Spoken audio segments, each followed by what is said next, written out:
محمود اچکزئی صاحب آج یہ فرما رہے تھے کہ ہمارا اصل مسئلہ دہشت گردی ہے، بلوچوں کو، پشتونوں کو، پختونوں کو ہم نے روک کے رکھا ہوا ہے۔ اگر ہم راستے میں سے ہٹ جائیں گے تو ساری کی ساری عوام جو ہے وہ اسلام آباد آ جائے گی اور پھر وہ اپنے حق مانگنا شروع کر دیں گے۔ ہم نے روکا ہوا ہے اور ہم یہ موقع دے رہے ہیں اسٹیبلشمنٹ کو، نون لیگ کو، نواز شریف کو، زرداری کو، کہ وہ بیٹھ کے بات چیت کر کے اسمبلی کے فلور سے کچھ بہتر فیصلے کر لیں۔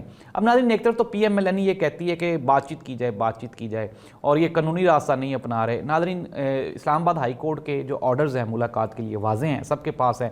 سہیل افریدی نے کہا دیکھیں جی میں نے یہ ہائی کورٹ گیا ہوں، پھر اس کے بعد میں سپریم کورٹ بھی میں نے اپلیکیشن دی ہے، عدالت کہتی ہے ملاقات کروا دیں۔ انہوں نے کہا جی میں نے پنجاب کی جو گورنمنٹ ہے ان کو لکھا ہے کہ جی میری ملاقات کروا دیں، انہوں نے کہا کروا دیں۔ وزیر اعظم کو فون کیا گیا ہے کروا دیں، لیکن انہوں نے کہا دیکھیں یہ میری جتنی جمہوری کوششیں ہیں ان کو میرے لیے میری کمزوری سمجھا جا رہا ہے، ہم نے دھرنا دے دیا ہے اور اب اس دھرنے پہ بھی ان کو اعتراض ہے۔ تو سہیل افریدی نے یہ کہا ہے کہ یہ دھرنا جو ہے یہ تو آپ یہ کہیں کہ ٹریلر ہے، جھلکی ہے، اس کے بعد جو بڑی فلم ہے جب پھر میں وہ دکھاؤں گا تو پھر یہ سارے اپنے جو ہے چیزوں کو، اپنے سسٹم کو لے کے یہ دوڑ جائیں گے۔ ناظرین، ایک اور بری خبر، وہ خبر جو ہے جو سیاست.pk کے صحافی ہیں سہراب، ان کو اسلام آباد سے گرفتار کیا گیا، پھر ان کو لاہور جو ہے مجسٹریٹ کے سامنے پیش کیا گیا۔ مجھے تو مجسٹریٹ کی بے بسی پہ ترس آتا ہے اس بندے کے اوپر۔ وہ اللہ کے بندے، اس بندے سے پوچھو تو صحیح وہ کون ہے، اس کو کس لیے گرفتار کیا گیا ہے۔